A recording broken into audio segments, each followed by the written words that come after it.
Hello everyone, welcome to Achievers Online Classes. I am Neha, your educator for economics subject. तो learners आज हम कर रहे हैं एस्टेट का जो हमारा एग्जाम है, अपकमिंग एग्जाम है किसका, टीजीटी का। ठीक है, टीजीटी का जो हमारा लेवल 2 का एग्जाम होता है उसमें क्या है, हमारा जो एसएसटी के लिए जो स्टूडेंट्स ने प्रिपरेशन कर रहे हैं, जो एसएसटी का एग्जाम देंगे टीजीटी लेवल का, लेवल 2 का, उसमें क्या है, हमारा हिस्ट्री पूछा जाता है, हमारा ज्योग्राफी पूछा जाता है, पॉलिटी पूछा जाता है और इकोनॉमिक्स पूछा जाता है।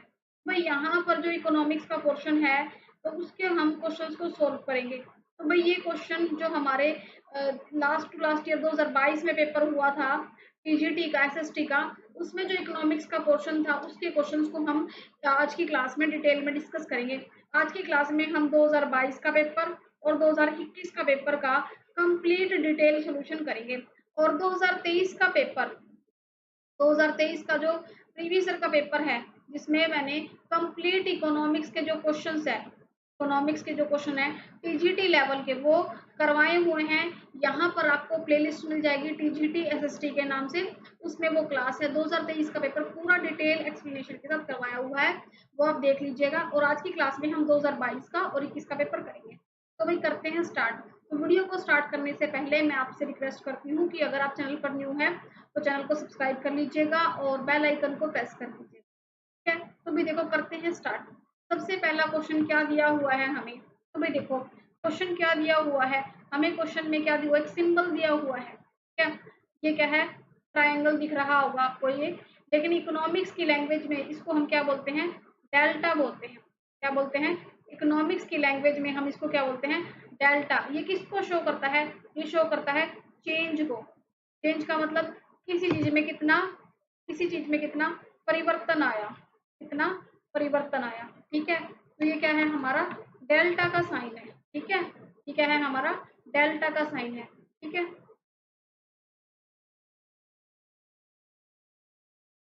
तो देखो डेल्टा किसको शो करता है, डेल्टा शो करता है चेंज को। ठीक है, अब मान लो पहले आपकी इनकम 2000 रुपए थी। ठीक है, अब आपकी इनकम क्या गई, बढ़ गई।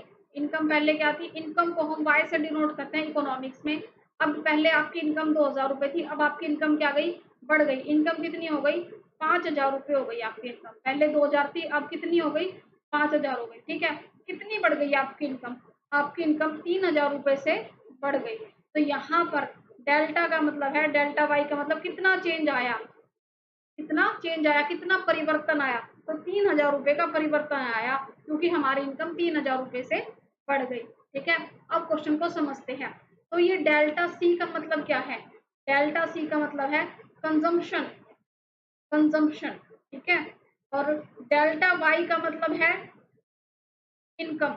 ठीक है, तो भाई देखो सी का मतलब तो कंजम्पशन, वाई का मतलब इनकम, और इनके आगे क्या साइन लगा हुआ है, ये ट्रायंगल आपको दिख रहा होगा।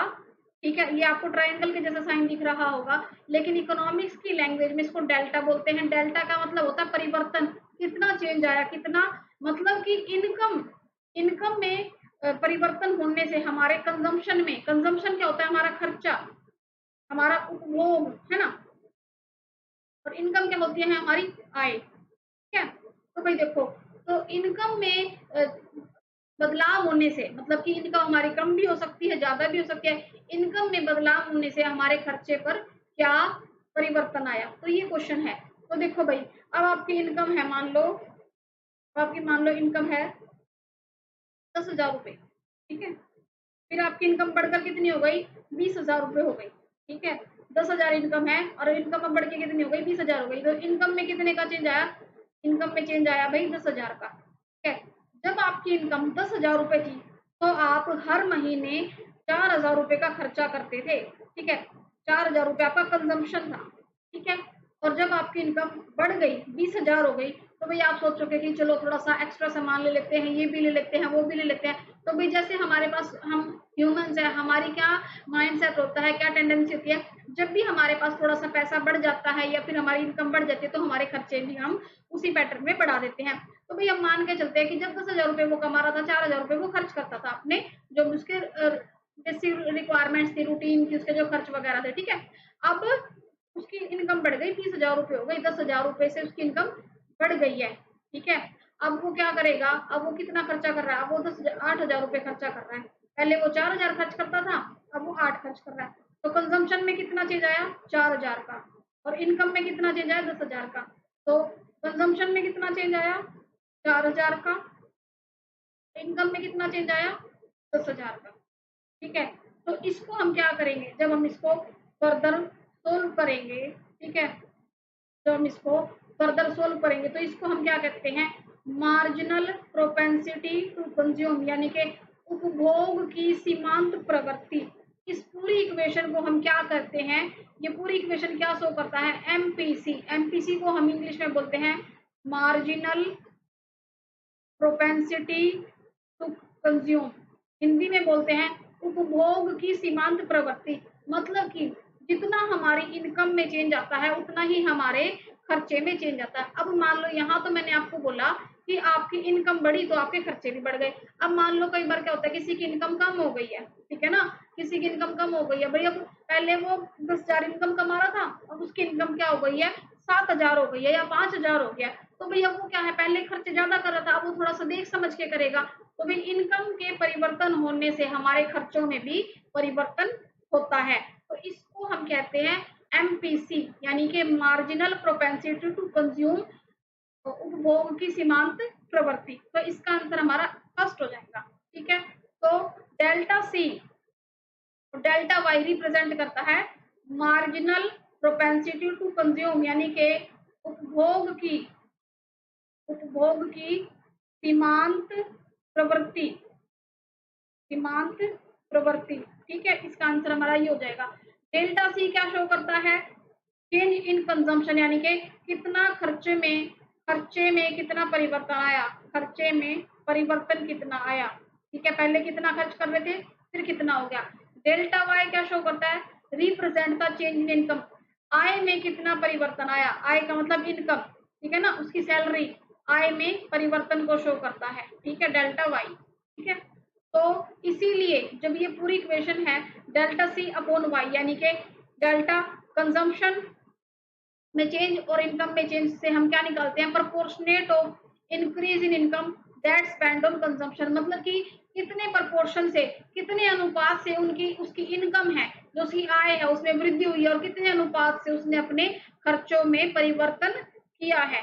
ठीक है, तो इसी तरह से हम जब हमें इस तरह की इक्वेशन दी हुई हो तो इसको हम कहते हैं मार्जिनल प्रोपेंसिटी टू कंज्यूम। ठीक है, अब देखो भाई यहाँ पर एपीसी भी दिया हुआ है, एमपीएस भी दिया हुआ है, एपीएस भी दिया हुआ है। अब इन तीनों ऑप्शंस को समझते हैं। एपीसी का मतलब क्या है, एमपीएस का मतलब क्या है, और एपीएस का मतलब क्या है। तो भाई देखो, एपीसी का मतलब होता है average propensity to consume. Average का मतलब औसत, प्रोपेंसिटी का मतलब प्रवृत्ति या, और कंज्यूम मतलब कि उपभोग की औसत प्रवृत्ति। तो ये यहाँ पर क्या है, हम एवरेज निकाल रहे हैं। ठीक है ना, यहाँ पर इनकम में कोई चेंज नहीं आ रहा है। ठीक है, मान लो हर महीने उसकी इनकम क्या है, 10,000 रुपये है, 10,000 रुपये है, ये पैटर्न चलता जा रहा है। ठीक है, तो भाई हर महीने जो उसकी इनकम है उसी अकॉर्डिंग अपने खर्चे करेगा। अब इनकम में ना कोई बदलाव नहीं आ रहा है ना, तो इनकम में कोई बदलाव नहीं होगा तो हमारे खर्चों में भी वही पैटर्न रहेगा।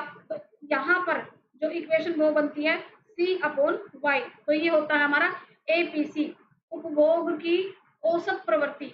ठीक है, एपीसी। फिर आता है MPS, marginal propensity to save. Save का मतलब होता है बचत करना किसी चीज की। जब हमारे पास जब हमारे पास सैलरी आती है, पहले तो हम उसमें से जो हमारे जरूरत के खर्चे होते हैं, जो हमारे रिक्वायरमेंट होती है, जो हमारी नीड्स होती है, उसको पूरा करते हैं। फिर जो हमारे पास पैसा बच जाते हैं उसको हम क्या करते हैं, सेव कर लेते हैं फॉर अपकमिंग सिक्योरिटी, है ना। तो इसको हम कहते हैं सीमांत, यानी कि बचत की सीमांत प्रवृत्ति। बचत की सीमांत प्रवृत्ति, सेविंग का मतलब बचत होता है। तो ये कैसे निकलती है, तो देखो भाई, जब हम इनकम में से जब हम तो ये देखो भाई, हमारी इनकम में से जब हम कंजम्पशन लेस कर देंगे तो हमारे पास सेविंग आ जाएगी। भाई हमारा इनकम हो गया, ठीक है, सी हमारा कंजम्पशन हो गया। तो भाई देखो, जब हमारे पास इनकम आई, इनकम में से हमने खर्चे घटा दिए, जो हमारे पास बचा वो हमारे पैसे खुद के बच गए, सेविंग्स हो गई। तो ये कैसे निकलते हैं, income change in saving, change in income representing the proportion increase in income, मतलब कि खर्चे करने के बाद जो हमारे पास चेंजेस आ रहे हैं सेविंग्स में, अब भाई देखो इनकम में चेंज आएगा तो हमारी सेविंग्स में भी आएगा, तो इसी तरह से हमारा ये एमपीएस होता है। ठीक है, नेक्स्ट देखो भाई, अब यहाँ पर देखो, यहाँ पर कई बार इसका ग्राफ भी पूछ लेते हैं, तो आप ये देखिएगा कि जो ये एमपीएस है ये यहाँ से क्यों शुरू हो रहा है। तो भाई देखो यहाँ पर ये क्या है, इनकम दिया हुआ है हमें, इनकम पहले हमारी 50 से 100 हुई, फिर 100 से 150, कितने का चेंज आ रहा है, इनकम में 50-50 का चेंज आ रहा है, और कंजम्पशन में भी कितने का चेंज आ रहा है, 50-50 का चेंज आ रहा है। ठीक है, तो भाई देखो अब क्या है, अब आप यहाँ से देख रहे हो कि इनकम कुछ भी नहीं है, फिर भी खर्चे 100 रुपए है, तो इसका मतलब ये है चाहे हमारी इनकम 0 है, ठीक है, फिर भी हमारा कंजम्पशन क्या है, चलता रहेगा। अब आप इस बात को समझिएगा कैसे, कंजम्पशन गोज ऑन, किस तरह से। भाई देखो 4-5 साल पहले की बात है, हम कोविड की बात लेते हैं, लॉकडाउन लग गया था, बहुत सारे लोगों की नौकरी चली गई थी, और हम उन लोगों की बात करें जो बेचारे डे टू डे वर्कर्स हैं, जैसे कि जो ये मजदूरी करने वाले लोग हो गए, मिस्त्री हो गए, फैक्ट्री में काम करने वाले लोग हो गए, इनका जो काम है वो बंद हो गया था। ठीक है, या फिर कुछ ऐसे लोग जो बिल्कुल क्या है हर रोज काम करते हैं, उनकी थोड़ी बहुत अर्निंग आती है और फिर वो इससे क्या है अपने घर का खर्च चलाते हैं, तो ऐसी कंडीशन में क्या है उनके पास क्या है, इनकम तो बिल्कुल भी नहीं थी, इनकम तो उनकी बिल्कुल भी नहीं थी, फिर भी वो क्या है कहीं ना कहीं से उनका कंजम्पशन चल रहा था। कैसे चल रहा था उनका खर्चा कैसे चल रहा था, या तो उन्होंने पिछली सेविंग्स को यूज किया हुआ था, पहले जो उन्होंने सेविंग्स की हुई थी पास्ट सेविंग्स को यूज किया होगा, मतलब पहले उन्होंने छोटे मोटे जो बचत की होगी वो यूज की होगी, या फिर उन्होंने कहीं से उधार लिया होगा, ठीक है ना, या फिर उन्होंने कहीं से उधार लिया होगा। तो भाई देखो चाहे आपकी इनकम बिल्कुल ही कम क्यों ना हो, बिल्कुल भी 0 क्यों ना हो, फिर भी आपके कुछ ना कुछ खर्चे चलते हैं। तो ये इसीलिए हमारा जो ये ग्राफ है ये यहाँ से शुरू हो रहा है, चाहे इनकम का लेवल 0 ही क्यों ना हो, फिर भी खर्चा इतना रहेगा ही, कुछ ना कुछ खर्चा तो आपका होगा ही। ठीक है, तो भाई देखो अब यहाँ पर जैसे जैसे इनकम में चेंज आ रहा है वैसे वैसे कंजम्पशन में भी चेंज आ रहा है, जैसे जैसे इनकम में चेंज आ रहा है कंजम्पशन में भी चेंज आ रहा है, इनकम में चेंज आ रहा है कंजम्पशन में चेंज आ रहा है, इस तरह से ये पैटर्न हमारा चलता रहेगा। इसे हम कहते हैं एमपीसी। एमपीसी कैसे निकलता है, जैसे जैसे हमारी इनकम में चेंज आता है वैसे वैसे हमारे कंजम्पशन में भी चेंज आता है, इनकम की वजह से हमारे खर्चे क्या होते हैं, बदलते रहते हैं, उसमें परिवर्तन आता रहता है।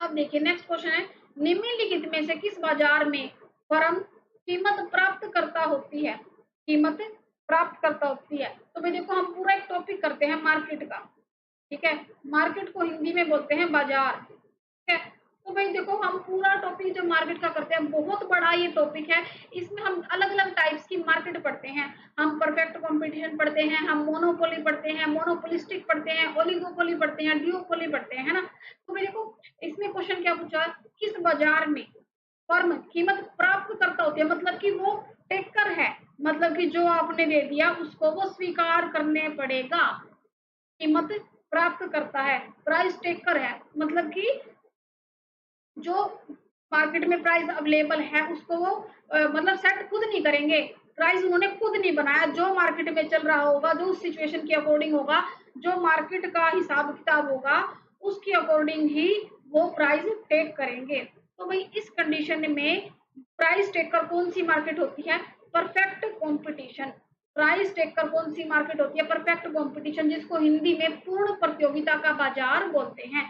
तो ये क्वेश्चन बहुत बार हमारे एस्टेट में पूछा जाता है, स्पेशली टीजीटी में, स्पेशली टीजीटी में। ठीक है, तो प्राइस टेकर मार्केट कौन सी होती है, प्राइस टेकर मार्केट होती है परफेक्ट कंपटीशन, पूर्ण प्रतियोगिता का बाजार। ठीक है, अब यहाँ पर प्राप्तकर्ता की जगह प्राइस टेकर की जगह प्राइस मेकर लिखा होता, टेकर की जगह मेकर लिखा होता, यानी कि कीमत बनाने जो कीमत स्वीकार मतलब कि कीमत को बनाने वाला, मेकर तो होता ना जो कीमत को सेट कर देगा, तो वो होती है प्राइस मेकर। कौन सी बाजार होता है, प्राइस मेकर होता है हमारा मोनोपोली, मोनोपोली यानी कि एक अधिकार। तो इस बाजार में कीमत प्राप्त करता पूछा हुआ, टेकर कौन है, परफेक्ट कंपटीशन, मेकर कौन है, मोनोपोली। तो देखो परफेक्ट कंपटीशन मार्केट, पूर्ण प्रतियोगिता बाजार क्या है, परफेक्टली कॉम्पिटिटिव मार्केट है। यहाँ पर क्या है, प्रोडक्ट्स क्या है, होमोजीनियस है। होमोजीनियस क्या होते हैं, होमोजीनियस क्या होता है, समरूप वस्तुएं। होमोजीनियस शब्द का मतलब होता है समरूप वस्तुएं, एक जैसी, आइडेंटिकल। आइडेंटिकल का मतलब होता है एक जैसी, समान दिखने वाली, एक जैसी। यहाँ पर बहुत सारे क्या होते हैं, बायर्स। बायर्स कौन होते हैं, बाय करने वाले। जैसे कि हम कंज्यूमर, आप सब्जी मंडी जाओ, आप सब्जी मंडी में देखोगे बहुत सारे कस्टमर होते हैं ना, वो क्या है, बायर्स है। और बहुत सारे ही वहां पर सेलर्स होते हैं, जो सब्जी बेचने वाले होते हैं वो भी बहुत सारे होते हैं। और अब आप देखोगे कि जो वो आलू सेल कर रहा है वो भी दूसरा ही, दो तीन कदम आगे चलोगे वो भी वैसे ही आलू बेच रहा है, वो भी वैसे ही सब्जी बेच रहा है, वो भी, मतलब उनकी जो सब्जियां वो एक जैसी होती है। थोड़ा सा क्वालिटी का फर्क हो जाता है, ठीक है ना, थोड़ा सा क्वालिटी का फर्क हो जाता है। और ये क्या है, इस मार्केट में हम आसानी से आ सकते हैं, जा सकते हैं, कोई दिक्कत नहीं है। मतलब कि जो बैरियर्स नहीं है किसी तरह की भी, कोई किसी तरह का उनको लाइसेंस नहीं लेना पड़ता ये काम करने के लिए, ठीक है। नो सिंगल फर्म, मतलब कि कोई अकेला जो शॉपकीपर है या फर्म है, influence the market price. If firm tries to charge a higher price, buyer will simply purchase from other seller. अब भाई देखो, अब यहाँ पर क्या है, एक सिंगल पर्सन उस प्राइस को इन्फ्लुएंस नहीं कर सकता, उसको इन्फ्लुएंस नहीं कर सकता। क्यों, क्योंकि अगर आपको लगेगा कि वो मार्केट में वहां क्या है, बहुत सारे लोगों का क्या टफ कंपटीशन है। सब्जी मंडी में वो आवाजें लगा के बुलाते रहते हैं कि इतने रुपए किलो, इतने रुपए किलो, है ना। तो आप वहां जाओगे, आप देखोगे कि वो तो इतने में दे रहा, तो आप जहां से आपको आपके अकॉर्डिंग प्राइस सुटेबल लगेगा आप तो वहीं से लोगे। क्योंकि क्यों, देखो, तो एक अकेला person, a single firm can, no single firm can influence the market price. वो मार्केट प्राइस को इन्फ्लुएंस नहीं कर सकती, प्रभावित नहीं कर सकती। अगर वो चार्ज करती है हायर प्राइस, तो बायर क्या करेगा, बायर कौन है, हम क्या करेंगे, हम उससे छोड़ के दूसरे से ले लेंगे। Simply purchase from other seller, हम दूसरे सेलर से ले लेंगे। तो फर्म क्या है, परफेक्ट कंपटीशन में प्राइस टेकर है, मतलब कि जो मार्केट में प्राइस चल रहा है उसी को ही उनको लेना पड़ेगा, उसी को ही टेक करना पड़ेगा, ठीक है। तो परफेक्ट कंपटीशन मार्केट कैसी होती है, परफेक्ट कंपटीशन मार्केट होती है प्राइस टेकर। फिर हम बात करते हैं मोनोपोली की। मोनोपोली होता है एकाधिकार, मतलब कि एक ही बंदे का अधिकार है। जैसे कि हमारी इंडियन रेलवे, इंडियन रेलवे का कोई कॉम्पिटिटर नहीं है ना, कोई सब्सिट्यूट नहीं है। अब भाई ट्रेन का उन्होंने ट्रेन का किराया सेट कर दिया, वही आपको पे करना पड़ेगा। अब आपकी मर्जी है आप जाओ, आपकी मर्जी आप मत जाओ। तो मोनोपोली मार्केट क्या है, ओनली वन सेलर। तो अब इंडियन रेलवे क्या है, अपने आप में एक सिंगल आइडेंटिटी है, एक सिंगल फर्म है। तो जो मोनोपोलिस्ट है वो क्या है, उसके पास क्या है, मार्केट पावर है। अब भाई देखो उनकी पावर है, आपकी मर्जी है, आप अगर ट्रेन का वो किराया दे सकते हो, आपकी मर्जी है, ठीक है जाओ, नहीं तो मना कर सकते हो, ठीक है। कैन सेट द प्राइस, तो उनके पास क्या है, पावर है, वो अपना जो प्राइस है, किराया है, सेट कर सकते हैं, ठीक है। तो मोनोपोली क्या है, प्राइस मेकर है, वो अपना प्राइस खुद बनाते हैं, not a price taker. Price taker कौन होते हैं, परफेक्ट कॉम्पिटिशन, ठीक है। तो हमें ये चीजें समझनी पड़ेगी। नेक्स्ट देखिए, इसी तरह से होता है मोनोपोलिस्टिक कंपटीशन, एकाधिकारी प्रतियोगिता। तो यहाँ पर क्या है, बहुत सारे क्या होते हैं, सेलर्स होते हैं। सेलर्स कौन होते हैं, बेचने वाले। जैसे कि अब आप मार्केट में जाओ, ठीक है, आप मार्केट में जाओ, आप बोलते हो कि मुझे टूथपेस्ट चाहिए या फिर मुझे शैम्पू चाहिए। अगर आप किसी पर्टिकुलर ब्रांड का नाम नहीं बताते, कंपनी का नाम नहीं बताते, तो आपके पास बहुत सारे वो क्या है, आर्टिकल्स, ऑप्शंस ला कर रख देगा कि वो, या फिर वो आपसे पर्टिकुलरली पूछेगा आपको कौन सा शैम्पू चाहिए। आप सिंपली बोलो कि आपके पास जो भी अवेलेबल है आप वो शैम्पू या फिर वो टूथपेस्ट दिखाइए, ठीक है। आपके पास मार्केट में जो भी अवेलेबल शैम्पू है ऑन दैट टाइम वो आपको दिखाएगा।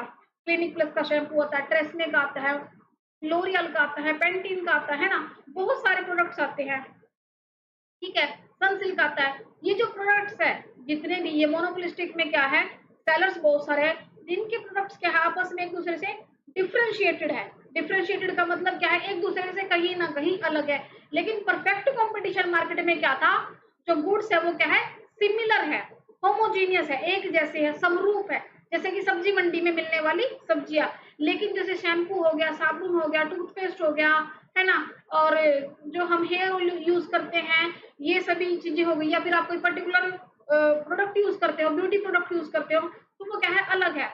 ये क्या है, एक दूसरे से कहीं ना कहीं शेप में, साइज में, कलर में, क्वांटिटी में, क्वालिटी में, फ्रेग्रेंस में, डिजाइनिंग में कहीं ना कहीं क्या होती है, डिफरेंट होती है। Firms have some degree of price का मतलब क्या है, उनके पास क्या है, डिग्री ऑफ प्राइस है, वो अपना प्राइस अपनी अकॉर्डिंग क्या है, सेट करते हैं। Control due to product differentiation, क्योंकि उनका प्रोडक्ट क्या है, थोड़ा सा एक दूसरे से डिफरेंशिएटेड है। But they are still subject to competition, लेकिन फिर भी क्या है, मार्केट में तगड़ा कंपटीशन है, तो प्राइस क्या है अपने प्रोडक्ट का एक इसी तरह के सिमिलर ही रखते हैं, थोड़ा बहुत अप डाउन ही रखते हैं, आगे पीछे का बिल्कुल ही हाई नहीं रखते, बिल्कुल ही लो नहीं रखते। तो ये जो मोनोपोलिस्टिक कंपटीशन है, ये क्या है, not pure price taker, not pure price taker, पूरी तरह से प्योर प्राइस टेकर नहीं है, लेकिन परफेक्ट कंपटीशन है। ठीक है, इस तरह से क्वेश्चन क्या पूछा होता कि प्राइस टेकर कौन है, प्राइस टेकर है परफेक्ट कंपटीशन, और प्राइस मेकर कौन है, प्राइस मेकर है मोनोपोली, यानी कि एकाधिकारी। जैसे कि एकाधिकारी का एग्जांपल है हमारा इंडियन रेलवे। नेक्स्ट क्वेश्चन देखिए, साधन की मांग है, the demand for a factor. साधन, साधन क्या होते हैं, फैक्टर्स। ठीक है, फैक्टर्स क्या होते हैं, जैसे कि लेबर, लैंड, है ना, लेबर क्या हो गया, श्रम, लैंड क्या हो गई, हमारी भूमि। तो साधन की मांग क्या है, मतलब कि जब हम किसी चीज की, एक चीज की मांग की वजह से उससे होने वाले जो और फैक्टर्स है, प्रभावित होते हैं, जब उनकी भी डिमांड में फर्क आ जाए, उनकी भी डिमांड पर असर पड़े, तो उसको हम साधन की मांग कहते हैं। तो भाई देखो, इसका आंसर हमारा हो जाएगा डिराइव्ड डिमांड। तो भाई देखो, इस डिराइव्ड डिमांड को हम पूरा समझते हैं, क्या कहता है डिराइव्ड डिमांड। अब आप आसपास के एरिया में देखो कि वो डिमांड, जैसे कि अब आपका आसपास, या आप खुद सोचते हो कि चलो मकान बनाते हैं, घर बनाते हैं, तो आपको लिए सबसे पहले क्या चाहिए होगा, लैंड चाहिए होगा। ठीक है, लैंड चाहिए होगा, आपके पास जमीन होनी चाहिए। फिर आपको जमीन पर क्या चाहिए, लेबर्स वगैरह चाहिए, मिस्त्री चाहिए, आपको मिट्टी चाहिए, ईंट चाहिए, सीमेंट चाहिए। तो क्या है, एक आपकी डिमांड क्या थी, आपकी रिक्वायरमेंट क्या थी, घर बनाना। घर बनाने की वजह से क्या और डिराइव हुआ, उसके और क्या फैक्टर्स उससे वहां से निकल कर आए, आपको लेबर्स की जरूरत पड़ी, आपको सीमेंट की जरूरत पड़ी, आपको मिट्टी की जरूरत पड़ी, आपको ईंटों की जरूरत पड़ी, और भी बहुत सारा जो रिक्वायरमेंट है उन सभी की जरूरत पड़ी। तो डिमांड ऑफ ए फैक्टर, मतलब कि जब एक साधन की मांग का जो डिमांड होती है of production is from derived from demand for goods और सर्विस हेल्प टू प्रोड्यूस, मतलब कि किसी चीज को बनाने के लिए। अब देखो, मान लो मार्केट में क्या है, गाड़ियों की जो डिमांड है बहुत ज्यादा हो गई है ना, जो कार चलती है मार्केट में, फोर व्हीलर्स है, कार है, उसकी डिमांड बहुत ज्यादा हो गई है। तो फिर देखो, अब कार बनाने के लिए हमें बहुत सारे स्पेयर पार्ट्स की जरूरत होती है, बहुत छोटे छोटे स्पेयर पार्ट्स हो गए, टायर्स वगैरह हो गए, तो उन चीजों की डिमांड भी बढ़ जाएगी। क्यों, क्योंकि मार्केट में कार की डिमांड भी हाई है। ठीक है, तो इसी तरह से इसको हम डिराइव डिमांड कहते हैं। और if there is a high demand of new house, अब भाई क्या है, बहुत ज्यादा डिमांड है कि सभी क्या है, नए नए घर बना रहे हैं, तो इसका मतलब ऑब्वियस सी बात है कि बहुत ज्यादा डिमांड होगी कंस्ट्रक्शन वर्कर्स की, यानी कि जो ये काम वगैरह करते हैं, मजदूर वगैरह होते हैं, मिस्त्री वगैरह होते हैं, कंस्ट्रक्शन का काम करते हैं, उन मजदूरों की बहुत ज्यादा डिमांड होगी, सीमेंट की डिमांड होगी, मिट्टी की डिमांड होगी, ईंटों की डिमांड होगी, लोहे के सरिये की डिमांड होगी, और जो उनका कंस्ट्रक्शन का काम होते हैं उनकी डिमांड होगी। अगर डिमांड कम है घर बनाने की, लोग कम घर बना रहे, तो इनकी डिमांड भी इसी तरह से डिक्रीज हो जाएगी। तो इसको हम कहते हैं डिराइव्ड डिमांड, व्युत्पन्न मांग। साधन की मांग है व्युत्पन्न मांग, डिराइव्ड डिमांड। ठीक है, फिर आती है क्या, डायरेक्ट डिमांड। डायरेक्ट डिमांड क्या होती है कि देखो, अब हमें क्या है, हमारी बिल्कुल रिक्वायरमेंट है डायरेक्टली, अब हमें क्या है, जो हमारी रिक्वायरमेंट को हमारी सेटिस्फाइड करे, हमारी जरूरत है उसको बिल्कुल पूरा करे। अब हमें जरूरत के लिए क्या चाहिए, खाना चाहिए, कपड़े चाहिए, ठीक है, रहने के लिए छत चाहिए। ठीक है, तो जैसे हमारा बिल्कुल बेसिक रिक्वायरमेंट है, कंज्यूमर वांट्स एंड नीड्स, उसकी जरूरत और आवश्यकताएं, फॉर एग्जाम्पल खाने की मांग, कपड़े की मांग, ये सभी क्या है, डायरेक्ट डिमांड है, प्रत्यक्ष मांग है। ठीक है, फिर जॉइंट डिमांड, संयुक्त मांग, यानी कि जो एक दूसरे को के साथ मिलकर पूरा करती है। ठीक है, जब दो goods, when two or more goods used together to satisfy a want, for example demand for cars and gasoline is joint demand। अब भाई देखो, कार की डिमांड है तो सिंपल सी बात है पेट्रोल की डिमांड भी होगी, या फिर कई बार क्या है, हम कार में सीएनजी वगैरह यूज करते हैं, गैस वगैरह यूज करते हैं, उसकी भी डिमांड होगी। ठीक है, अब क्या है, अब आपके पास क्या है, रिमोट है। ठीक है, रिमोट है तो उसके लिए आपको बैटरी की भी जरूरत होगी, तो ये भी डिराइव डिमांड होगी। बिना उसमें सेल डाले आप रिमोट को कैसे यूज कर लोगे, तो ये क्या है, जॉइंट डिमांड है। ठीक है, अब नेक्स्ट क्वेश्चन देखिए, all combinations of isoquant curve signify, एक समोत्पाद वक्र के सभी संयोग दर्शाते हैं। समोत्पाद वक्र क्या होता है, आइसोक्वांट कर्व, आइसोक्वांट कर्व, ये हो में प्रोडक्शन फंक्शन की एक हमारी क्लास होती है। ठीक है, प्रोडक्शन फंक्शन, उसमें हम क्या पढ़ते हैं, आइसोक्वांट पढ़ते हैं। ठीक है, आइसोक्वांट लगभग लगभग इनडिफरेंस कर्व से मिलता जुलता है। ठीक है, इनडिफरेंस कर्व हम कंज्यूमर इक्विलिब्रियम में पढ़ते हैं। ठीक है, और आइसोक्वांट कर्व हम प्रोडक्शन फंक्शन में पढ़ते हैं। ठीक है, आइसोक्वांट की ही जैसी प्रॉपर्टी, सॉरी इनडिफरेंस कर्व के जैसी ही सेम प्रॉपर्टी आइसोक्वांट में होती है, लेकिन वहां पर हम गुड्स को लेते हैं, यहाँ पर हम इनपुट आउटपुट वगैरह को लेते हैं, क्योंकि यहाँ पर हम प्रोडक्शन की बात करते हैं। अब क्वेश्चन क्या कहते हैं, जितने भी कॉम्बिनेशंस बन रहे हैं, जितने भी कॉम्बिनेशंस बन रहे हैं आइसोक्वांट कर्व पर, वो क्या शो करते हैं, क्या सिग्निफाई करते हैं। तो भाई देखो, सबसे पहले हम समझते हैं आइसोक्वांट कर्व किस तरह से बनता है। देखो, अब इंडिफरेंस का आइसोक्वांट कर्व हमारा इस तरह से बनता है। ठीक है, तो ये क्या है, different different levels of input पर। अब हम प्रोडक्शन फंक्शन में क्या करते हैं, इनपुट को यूज करते हैं, क्योंकि ये प्रोडक्शन फंक्शन का टॉपिक है। प्रोडक्शन फंक्शन को हिंदी में उत्पादन फलन कहते हैं। उत्पादन फलन में हम क्या करते हैं, इनपुट को यूज करते हैं। इनपुट को हिंदी में बोलते हैं आगत। ठीक है ना, इनपुट को यूज करके हम एक आउटपुट बनाते हैं, एक प्रोडक्ट बनाते हैं, जिसको हम बोलते हैं उत्पाद। जैसे कि मान लो आपकी क्या है, बिस्किट बनाने की फैक्ट्री है, आपने क्या किया, अब बिस्किट बनाने के लिए आपको ऑयल चाहिए, ठीक है, फ्यूल चाहिए, आपको लेबर चाहिए, आपको सूजी चाहिए, आटा चाहिए, गेहूं चाहिए, जो भी आपके लिए रिक्वायरमेंट चीजें है, तो ये सभी इनपुट्स क्या है, जैसे कि आपको क्या चाहिए, मैदा चाहिए। ठीक है, फिर आपको लेबर चाहिए, आपको ऑयल चाहिए, आपको शुगर चाहिए। ठीक है, फिर इन सभी को यूज करके आपने क्या किया, बिस्किट बना दिया। ठीक है, ये तो हो गया इनपुट्स हमारे। तो बिस्किट हमारा क्या हो गया, फाइनल आउटपुट। फाइनल आउटपुट यानी कि हमारा तैयार उत्पाद। ठीक है, तो यहाँ पर प्रोडक्शन फंक्शन में, उत्पादन फलन में हम क्या बनाते हैं, आइसोक्वांट कर्व बनाते हैं। ठीक है, तो यहाँ पर जैसे कि ये इनपुट है, इनपुट ये है, एक इनपुट ये है, यहाँ पर हम इस लेवल पर कब प्रोडक्शन कर रहे हैं, फिर हायर लेवल, फिर और बनाएंगे, हायर लेवल पर चले गए, और बनाएंगे, हायर लेवल पर चले गए। जैसे जैसे हमारा ग्राफ बढ़ता जाएगा तो हमारा प्रोडक्शन बढ़ता जाएगा।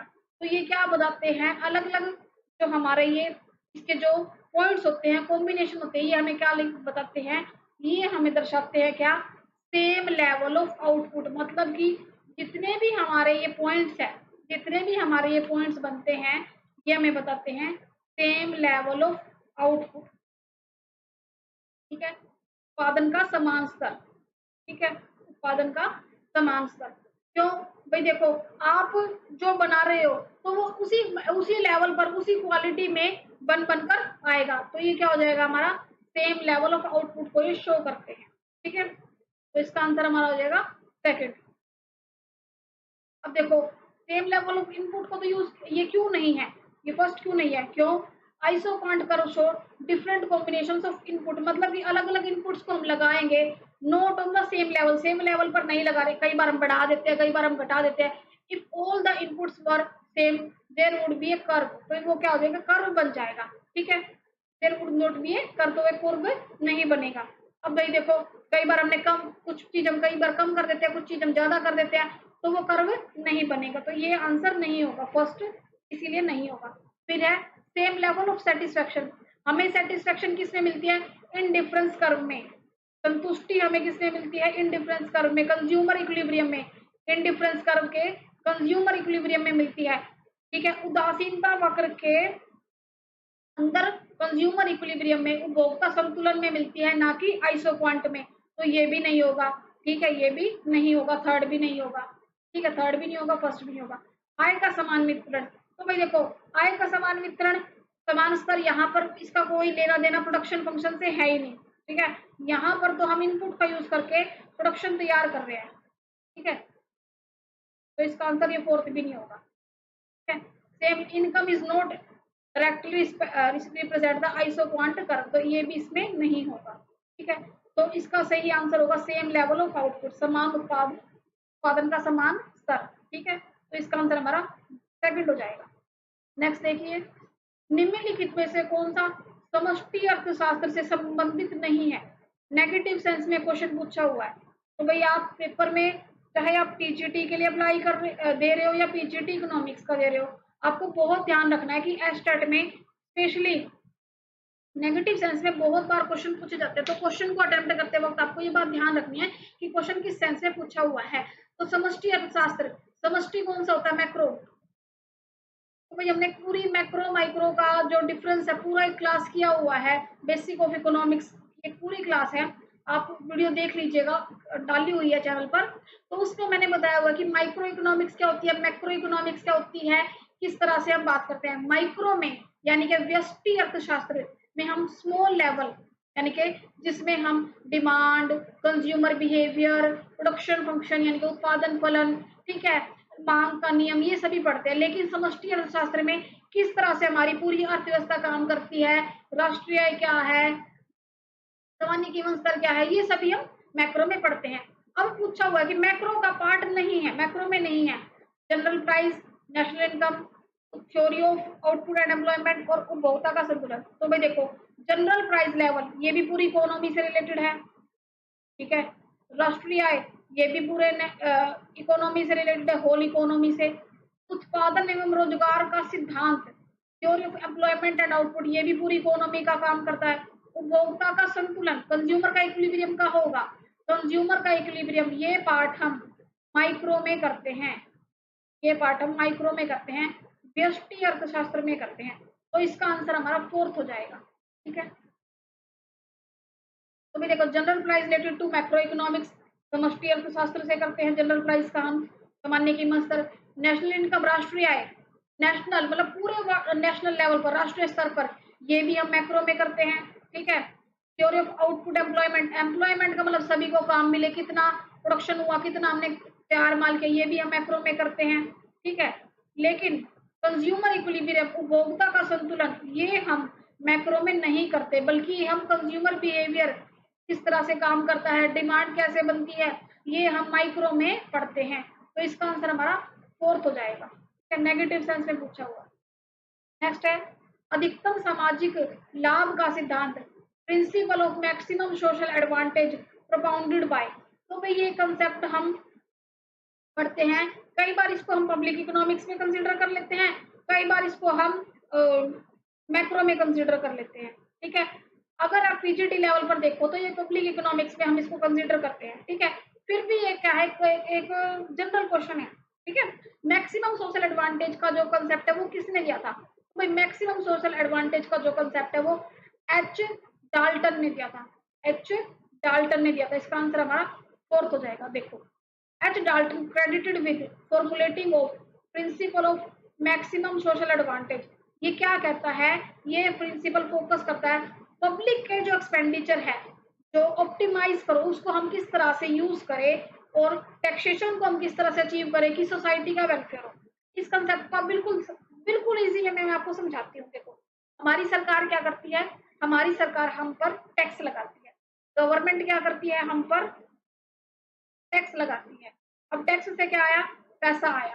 ठीक है, रेवेन्यू जनरेट हुआ, उस रेवेन्यू को गवर्नमेंट क्या करेगी, गवर्नमेंट क्या करेगी, उसको पब्लिक वेलफेयर में लगा देगी। पब्लिक वेलफेयर में कैसे लगा देगी, गवर्नमेंट पार्क बना देगी, ठीक है, हॉस्पिटल्स बना देगी, स्कूल खोल देगी, गवर्नमेंट स्कूल खोल देगी, और सड़कें बना देगी, और क्या कर देगी, अच्छी ट्रांसपोर्ट फैसिलिटीज दे देगी, ठीक है, हाईवे बना देगी, ठीक है।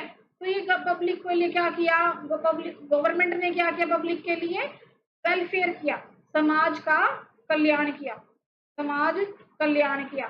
तो इस सिद्धांत का मतलब है अधिकतम सामाजिक लाभ, मतलब कि समाज को ना हम सभी से मिलकर समाज बनता है, ठीक है। तो समाज को सबसे ज्यादा लाभ हो, अधिकतम सामाजिक लाभ हो, ये कंसेप्ट किसने दिया था, डाल्टन ने। वो कहते हैं कि गवर्नमेंट को टैक्सेशन का जो रेवेन्यू उसको इस तरह से ऑप्टिमाइज करना चाहिए, इस तरह से उसको काम में लाना चाहिए कि सबको अधिकतम से अधिकतम लाभ हो। तो ये कंसेप्ट दिया था एच डाल्टन ने। नेक्स्ट है, जब कुल उपयोगिता यानी कि टोटल यूटिलिटी घटती है, मतलब कि वो क्या है, डिक्रीज हो रही है, डिक्रीज हो रही है।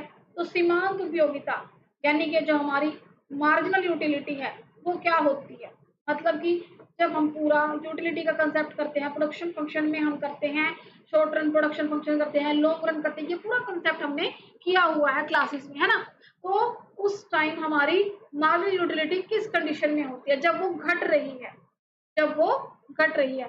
तो भाई देखो, ये पूरा हमने कंसेप्ट किया है। अब टोटल यूटिलिटी क्या है, यहाँ पर धीरे धीरे बढ़ रही है, अब इस पॉइंट पर ये मैक्सिमम हो गई। जहां ये मैक्सिमम हुई, जहां ये मैक्सिमम होती है टोटल यूटिलिटी, वहां हमारी एमयू मार्जिनल यूटिलिटी जीरो होती है। जब ये घटने लग जाती है, जब ये नेगेटिव चली जाती है, डिक्रीज हो रही है, तो मार्जिनल यूटिलिटी क्या हो जाती है, जब ये डिक्रीज हो रही है तो ये नेगेटिव हो जाएगी, ठीक है। तो ये नेगेटिव हो जाएगी, तो इसका आंसर हमारा हो जाएगा सी, ठीक है। जब टोटल यूटिलिटी घटती है तो सीमांत यूटिलिटी क्या हो जाती है, नेगेटिव हो जाती है। और जब टोटल यूटिलिटी, देखो, जब टोटल यूटिलिटी मैक्सिमम पॉइंट पर है, इस पॉइंट पर ये क्या है, मैक्सिमम पे है, यानी कि अपने अधिकतम बिंदु पर है। जब ये अपने अधिकतम बिंदु पर है तब ये क्या है, शून्य है, तब मार्जिनल यूटिलिटी क्या है, शून्य है, ठीक है। ये बातें आपको ध्यान में रखनी है और ये पूरा कंसेप्ट हमने अपनी क्लासेस में पूरा डिटेल में किया हुआ है, ठीक है। नेक्स्ट देखो, ब्रेटन वुड्स सम्मेलन में किस अंतरराष्ट्रीय संगठन की स्थापना की गई थी, ठीक है। जो ब्रेटन वुड्स सम्मेलन हुआ था, आपको पता है कि अमेरिका में होता, न्यू हेमिस्फीयर में होता, बहुत सारे कंट्रीज के जो रिप्रेजेंटेटिव है उन्होंने इसमें पार्टिसिपेट किया था, बहुत बड़ा ऑर्गेनाइजेशन था। तो ब्रेटन वुड्स जो कॉन्फ्रेंस हुई थी उसमें किस संगठन की बातचीत की गई थी और उसको एस्टेब्लिश किया गया था। तो भाई देखो, आईएमएफ को, इंटरनेशनल मॉनेटरी फंड को। तो जो ब्रेटन वुड कॉन्फ्रेंस है 1944 में हेल्ड हुई थी, कहाँ पर, अलाइड नेशंस के द्वारा, in new international monetary system after world war two, यानी कि द्वितीय विश्व युद्ध के बाद जो अलाइड नेशंस थे वो क्या करते हैं, मॉनेटरी सिस्टम को एक अच्छे लेवल पर ले जाने के लिए, जो अलाइड नेशंस है वो उसको सोचते हैं कि चलो इसके बारे में हम काम करेंगे। वो दो मेजर बहुत बड़े कॉन्फ्रेंस के बारे में, इस बारे में लेके आते हैं, ठीक है, आईएमएफ और आईबीआरडी, इंटरनेशनल मॉनेटरी फंड और international bank for reconstruction and development, IBRD. अब आईबीआरडी किसका पार्ट है, वर्ल्ड बैंक का। तो IMF was created to promote, IMF किस लिए प्रमोट किया था, जो इंटरनेशनल मॉनेटरी कॉर्पोरेशन है, यानी कि जो अंतरराष्ट्रीय स्तर पर मुद्रा का जो लेन देन है उसका सहयोग है, किस तरह से वो हमें फाइनेंशियल, वित्तीय असिस्टेंस का मतलब होता है हमें सलाह वगैरह देगा, प्रमोट करेगा, हमें कुछ बैलेंस ऑफ पेमेंट में कोई बैलेंस ऑफ पेमेंट में, लेन देन में कोई समस्या आ रही है उसके बारे में हमारे प्रॉब्लम्स को सुनेगा और उन पर हमें उचित निर्णय या फिर हमें हेल्प करेगा। तो ब्रेटन वुड्स सम्मेलन में हमने किस, ब्रेटन वुड्स सम्मेलन के दौरान किस अंतरराष्ट्रीय संगठन की स्थापना हुई, आईएमएफ की। यहाँ पर अगर आईबीआरडी होता तो वो भी ऑप्शन हो जाता, तो दो ऑप्शन करेक्ट होते, ठीक है। तो यहाँ पर आईएमएफ है तो उसका आंसर आईएमएफ ही होगा। तो भाई देखो, 1944 में आयोजित ब्रेटन वुड्स सम्मेलन द्वितीय विश्व युद्ध के बाद एक नई मौद्रिक प्रणाली के रूप में स्थापित करने के लिए जो अलाइड नेशन थे, मित्र राष्ट्रों की क्या हुई, बैठक हुई, ठीक है, उनकी कॉन्फ्रेंस हुई। इसमें दो प्रमुख संस्थाएं आई, आईबीएफ, आईएमएफ और आईआरबीडी। आईआरबीडी जो आईबीआरडी है वो अब वर्ल्ड बैंक का हिस्सा है और इन्होंने क्या किया, इसको एस्टेब्लिश किया। नेक्स्ट है डिस्पोजेबल इनकम। डिस्पोजेबल इनकम क्या होती है, तो डिस्पोजेबल इनकम होती है व्यय योग्य आय, यानी कि खर्च करने योग्य आय, करने के योग्य आय।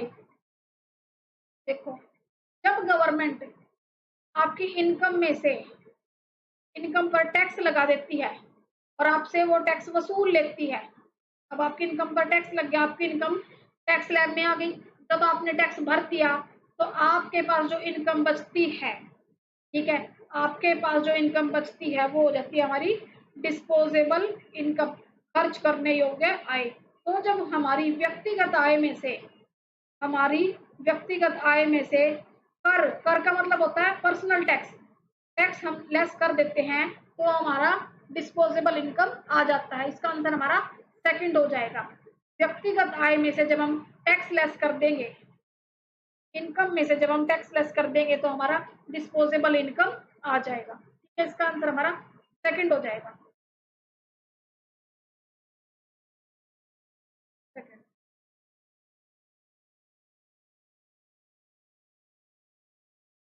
नेक्स्ट है समग्र पूर्ति, एग्रीगेट सप्लाई किस पर डिपेंड करता है?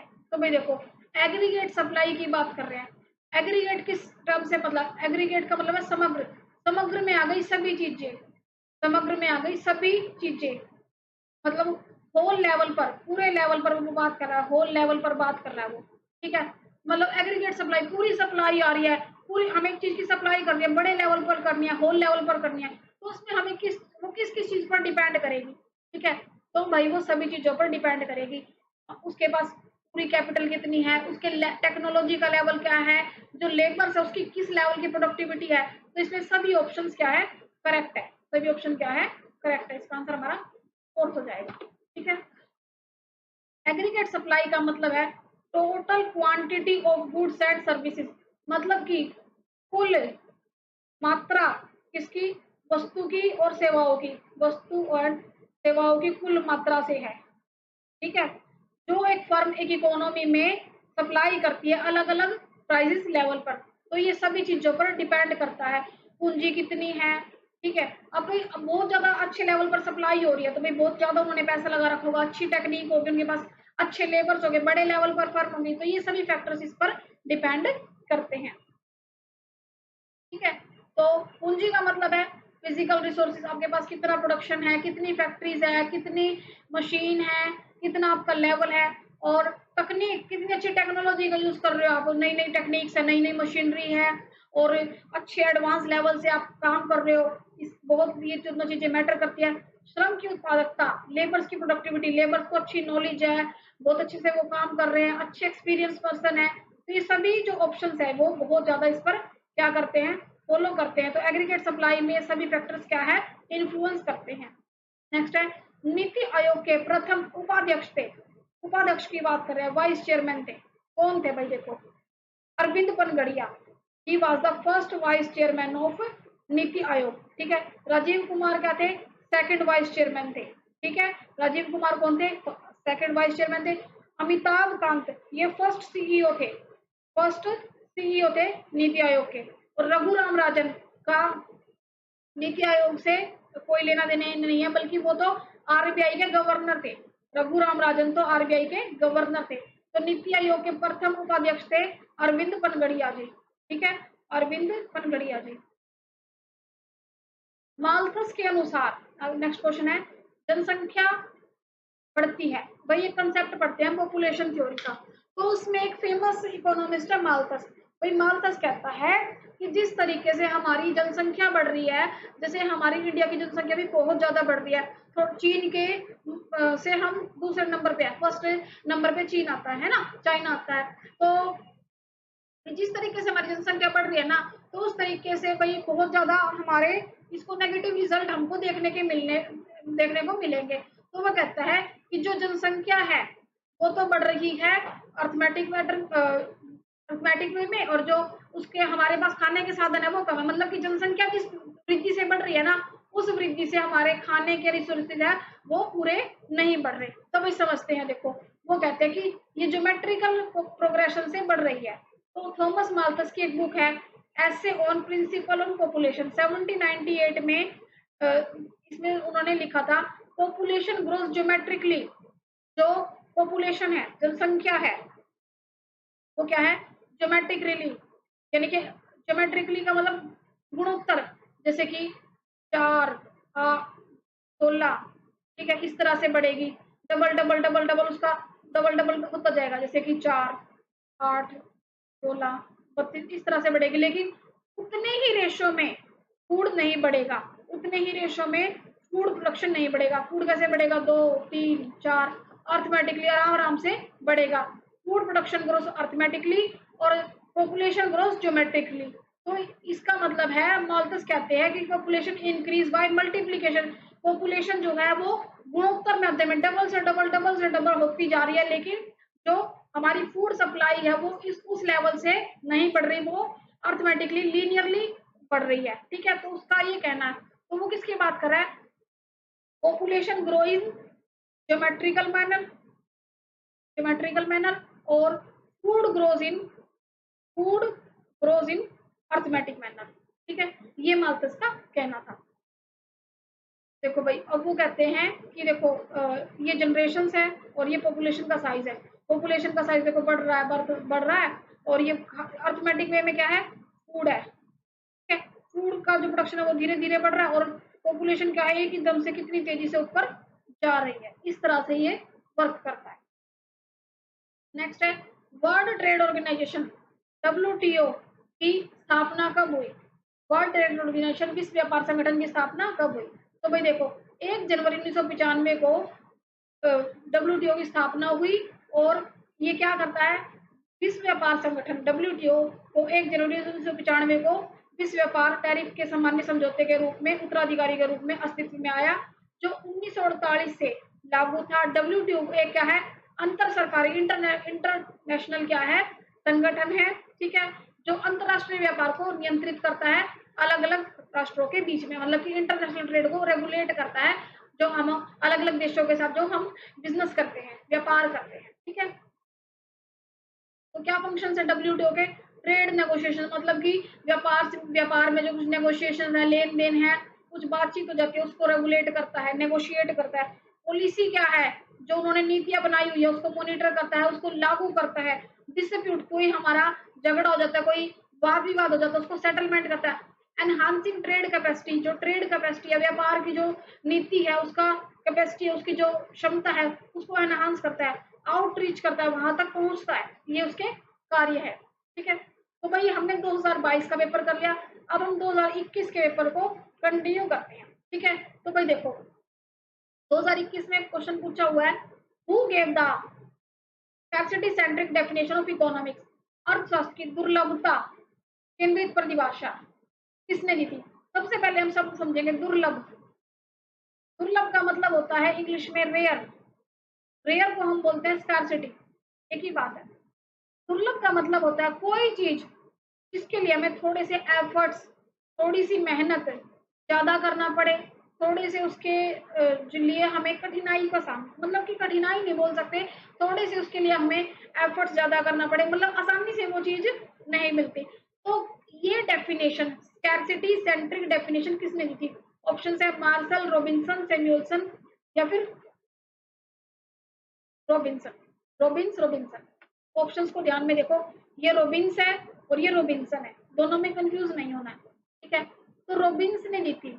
रॉबिन्स डिफाइंड इकोनॉमीज इन 1932 में, उनकी बुक थी एक essay on nature and significance of economic science. उसमें उन्होंने कंसेप्ट दिया था scarcity and need of choice in allocation of resources. ठीक है, तो ये कंसेप्ट किसने दिया था?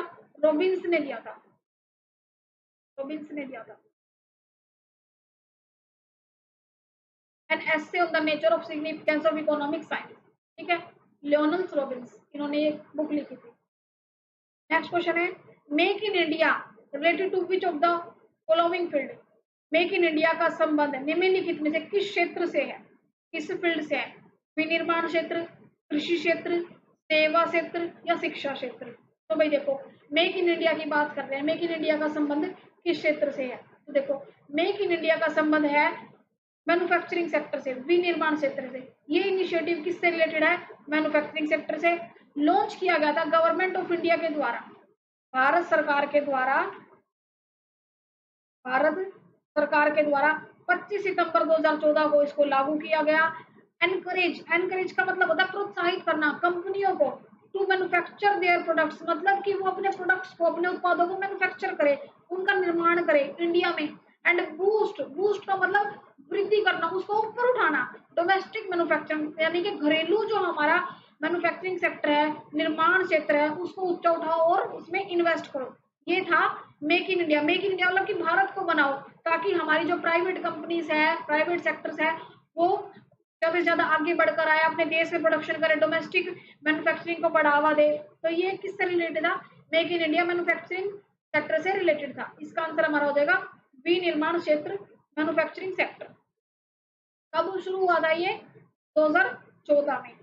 कब? 2014 25 सितंबर, 25 सितंबर में। किसके द्वारा? गवर्नमेंट ऑफ इंडिया के द्वारा, GOI, government of India, Bharat सरकार के द्वारा। देखो ये आ रहा मेक इन इंडिया कब शुरू हुआ था? 25 सितंबर 2014 में। ठीक है, किसके द्वारा शुरू किया गया था? Government of India. इसके क्या क्या फायदे हैं, benefits under make in India? State को इंसेंटिव मिलेगा, area based incentive, research and development में फायदा, सेक्टर किसी स्पेसिफिक में फायदे हैं, वेजिस में क्या है उनको फायदे हैं। ठीक है, एक्सपोर्ट इंसेंटिव, ये सभी फायदे इसके तहत थे। किसके अंदर? मेक इन इंडिया में। नेक्स्ट है निम्नलिखित उपभोक्ता संरक्षण में से संबंधित मानकीकरण चिन्हों मार्क में से कौन सा सही सुमेलित नहीं है? नेगेटिव सेंस में क्वेश्चन पूछा हुआ है कि ये हमें क्या दिया हुआ है। जैसे कि आप देखते हो कि आप कोई खाने पीने की चीजें लेके आते हो, उस पर साइन बना होता है कि, या फिर आप कोई बिजली का सामान खरीदते हो, उस पर ISI का मार्क होता है। आप सोने का सामान देखते हो, कोई आप अच्छी गोल्ड की शॉप पर जाओ तो वो कहते हैं कि हॉल मार्क का हमारा गोल्ड, आप देखो ये इस रेट पर बिक जाएगा, इसकी वैल्यू इतनी है ना। तो इस तरह के हम जो कुछ चीजें होती है उन पर हम कुछ क्या होते हैं, क्या होते हैं, स्टैंडर्ड मार्क्स होते हैं। ठीक है, कुछ स्टैंडर्ड मार्क्स होते हैं। तो एग मार्क फूड प्रोडक्शन से पर होता है इस तरह से। कौन सा ऐसा एग मार्क है, कौन सा ऐसा ये जो मार्क है, ठीक है, करेक्टली मैच नहीं है, करेक्टली मैच नहीं है। ठीक है, तो भाई देखो एग मार्क फूड प्रोडक्शन से, एग मार्क क्या है? तो egg mark is a certification mark used by agriculture products. Agriculture products क्या होते हैं? जैसे कि दूध हो गया, ठीक है, दही हो गई, मक्खन हो गया, घी वगैरह हो गया, है ना, लस्सी वगैरह हो गई। तो एग्रीकल्चर से रिलेटेड प्रोडक्ट पर उसकी क्वालिटी, प्योरिटी, उसकी मार्केटिंग वगैरह के इंस्पेक्शन, किस तरह से वो बना है वगैरह में, उसकी क्वालिटी वगैरह पर क्या है, एग मार्क का साइन बना होता है। तो ये फूड प्रोडक्ट्स पर होता है। ठीक है, तो ये करेक्टली मैच है। Eco mark, domestic consumer product, ये किसके द्वारा दिखाया जाता है? Certificate mark by bureau of India, bureau of Indian standard. ठीक है, एनवायरमेंटल प्रोडक्ट्स पर ये दिया जाता है। ठीक है, तो ये भी ठीक है। Eco mark on domestic consumer product, घरेलू जो हमारे प्रोडक्ट होते हैं, ये दोनों भी करेक्ट है। हॉल मार्क, गोल्ड की जो वस्तुएं होती है, प्रीशियस मेटल, उन पर हॉल मार्क का साइन होता है, ये भी ठीक है।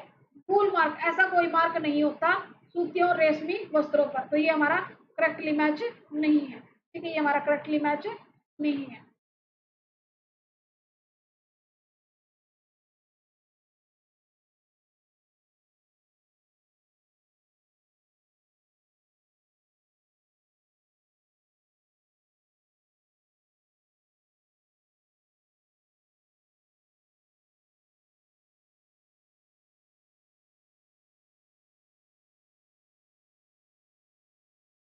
TPDS कब प्रारंभ हुआ?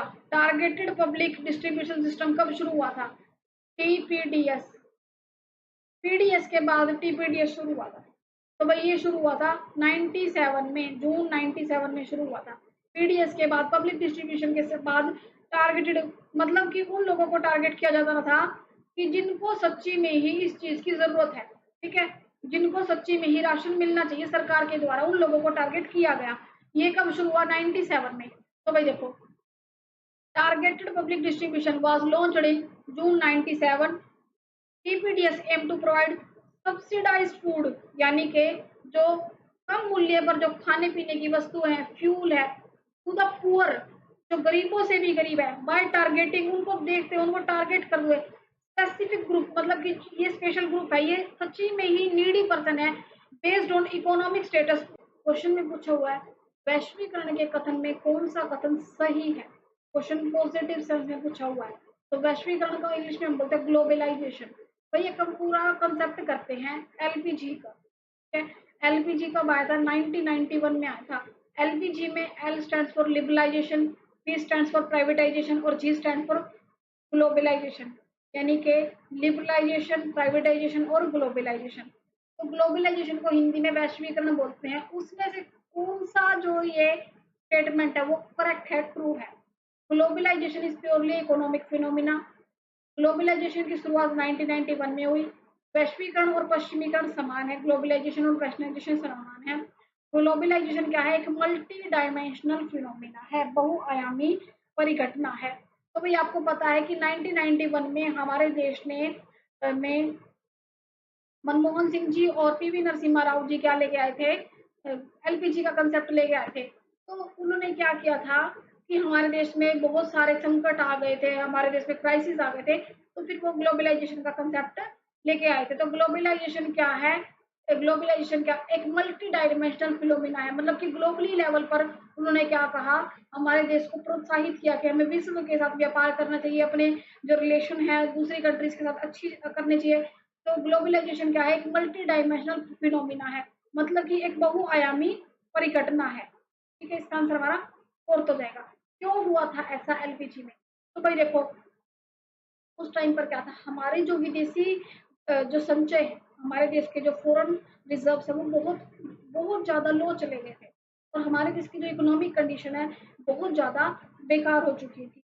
तो 1991 में पीवी नरसिम्हा राव जी और मनमोहन सिंह जी उस समय, पीवी नरसिम्हा राव जी तो प्राइम मिनिस्टर थे, प्रधानमंत्री थे उस समय, और मनमोहन सिंह जी फाइनेंस मिनिस्टर थे, वित्त मंत्री थे।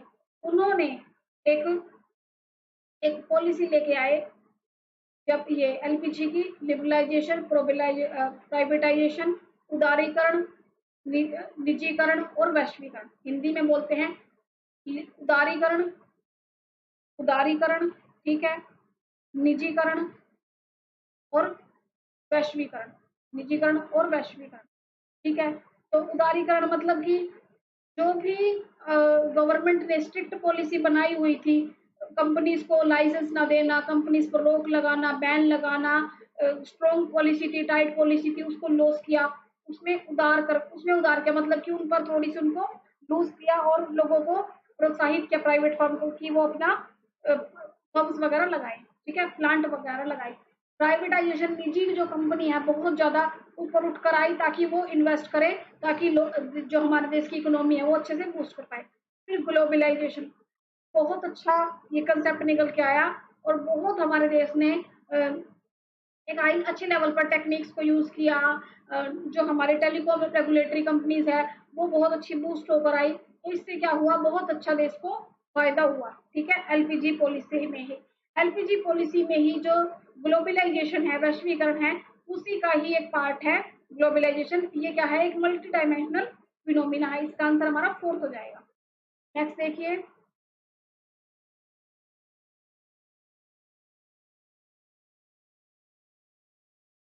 भारत में नवीन आर्थिक सुधारों एलपीजी को लागू कर होने के समय आरबीआई गवर्नर कौन थे? तो भाई देखो, क्वेश्चन किस टाइप से पूछ दिया।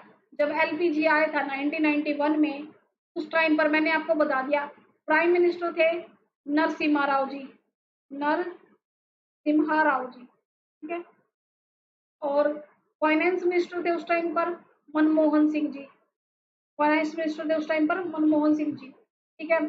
उस टाइम पर कौन पूछे हुए हैं? आरबीआई के गवर्नर, आरबीआई गवर्नर, ठीक है। तो भाई उस टाइम पर हमारे आरबीआई गवर्नर थे एस वेंकट रमना जी, एस वेंकट रमना जी, ठीक है। तो भाई देखो, उस टाइम पर एस वेंकट रमना जी कौन थे? आरबीआई गवर्नर थे, और मनमोहन सिंह जी क्या थे? हमारे फाइनेंस मिनिस्टर थे, वित्त मंत्री थे उस समय के, ठीक है। हाँ जी, मनमोहन सिंह जी भी आरबीआई के गवर्नर रह चुके, लेकिन वो उस वक्त की बात कर रहे हैं। पर उस वक्त 1991 में मनमोहन सिंह जी क्या थे? फाइनेंस मिनिस्टर थे, और आरबीआई गवर्नर थे एस वेंकट रमन जी, ठीक है। तो governor of India during the implementation of new economic reforms, यानी कि न्यू इकोनॉमिक पॉलिसी आई थी जब 1991 में एलपीजी, उस टाइम पर आरबीआई गवर्नर थे एस वेंकट रमना जी, ठीक है। उनका जो टाइम पीरियड था दिसंबर 1990 से दिसंबर 21 दिसंबर 92 तक रहा, ठीक है।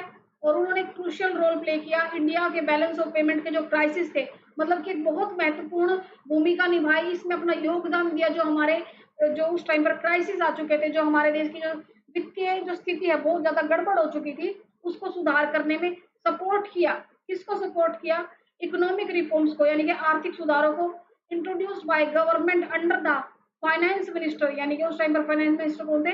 डॉक्टर मनमोहन सिंह जी के साथ मिलकर, ठीक है। तो इसका आंसर हमारा आ जाएगा एस वेंकटरमन जी। और पीएम कौन थे? पीवी नरसिम्हा राव जी। नेक्स्ट है, निम्नलिखित में से कौन सा भारतीय बहुराष्ट्रीय निगम नहीं है? नेगेटिव सेंस में क्वेश्चन पूछा हुआ है। कौन सी इंडियन एमएनसी नहीं है? नहीं है, ठीक है। आईटीसी, जोमेटो, माइक्रोमैक्स या नेस्ले, ठीक है।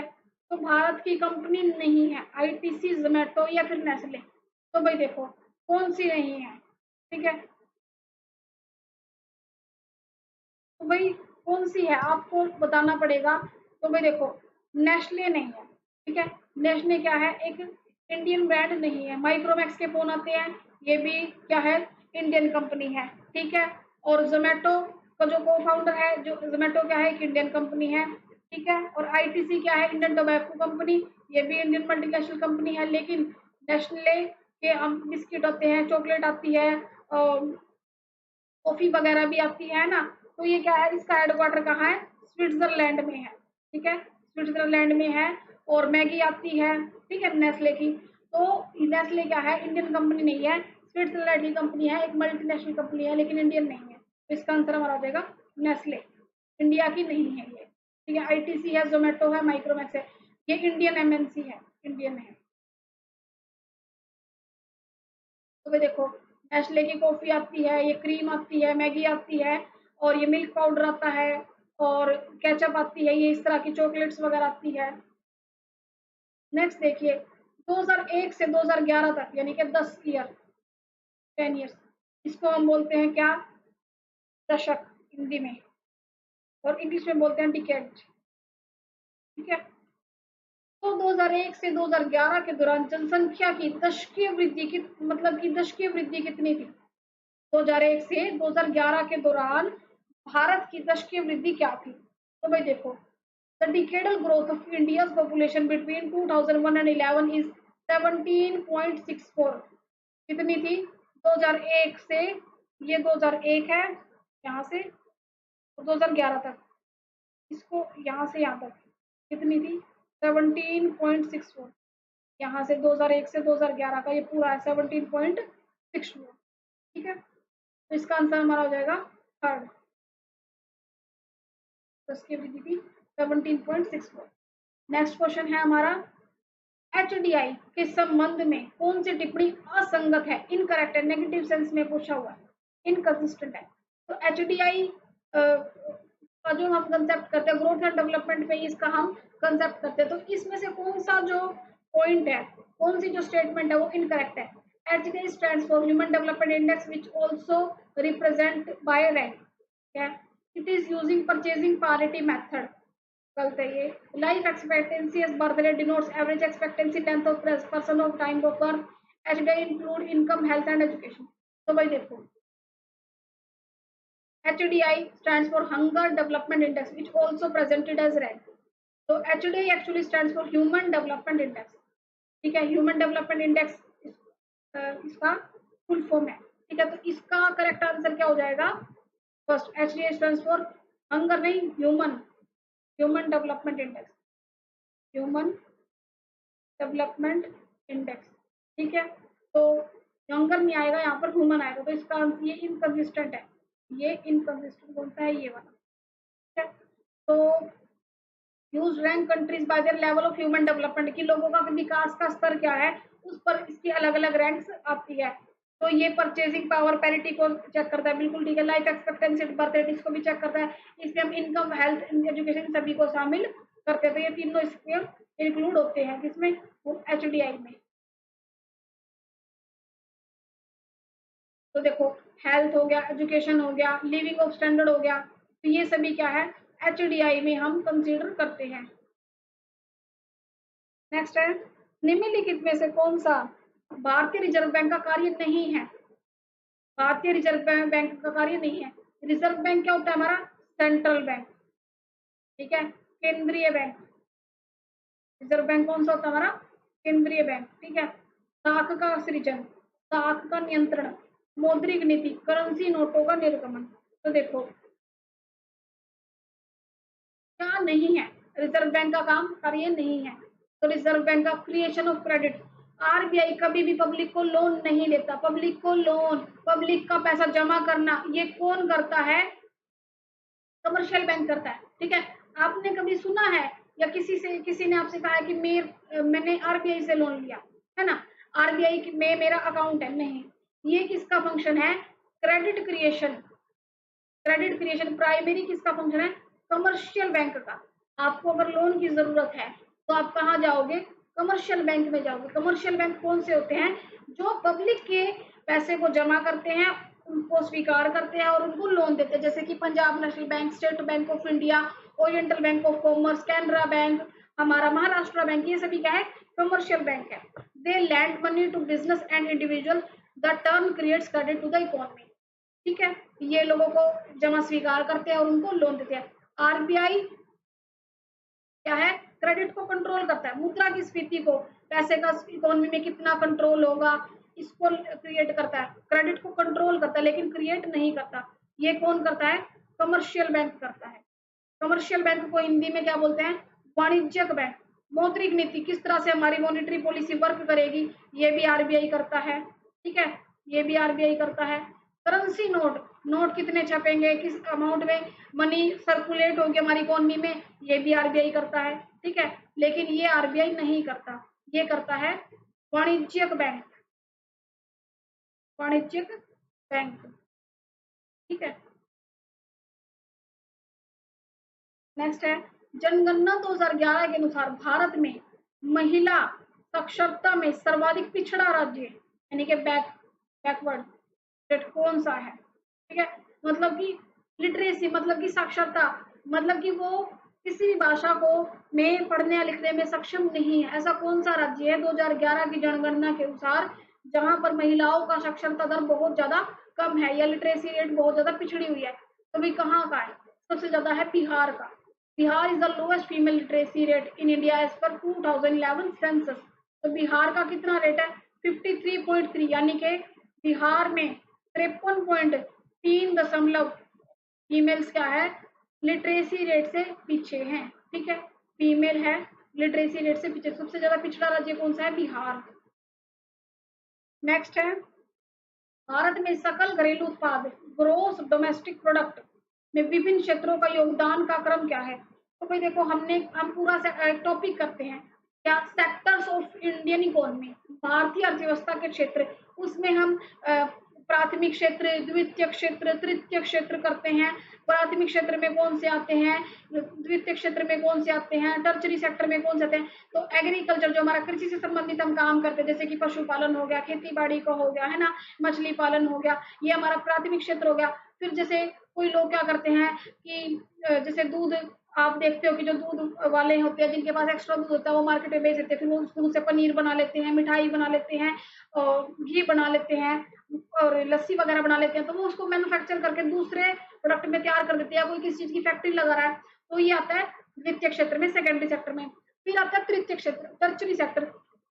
टर्चरी सेक्टर क्या होता है कि जो हमें सर्विस प्रोवाइड करते हैं, जैसे कि आप बैंक गए, बैंक में जो स्टाफ है, एम्प्लॉइज है, आपने उनको अपना कुछ काम बताया, उन्होंने आपका काम करके दिया, तो वो क्या है? टर्चरी सेक्टर में आ गए। आप किसी एलआईसी के ऑफिस में गए, आपने वहां पेमेंट किया, पेमेंट सबमिट की, जो भी आपने काम करवाया, तो वहां पर जो वो स्टाफ है, जो भी एम्प्लॉयर्स है, वो क्या है?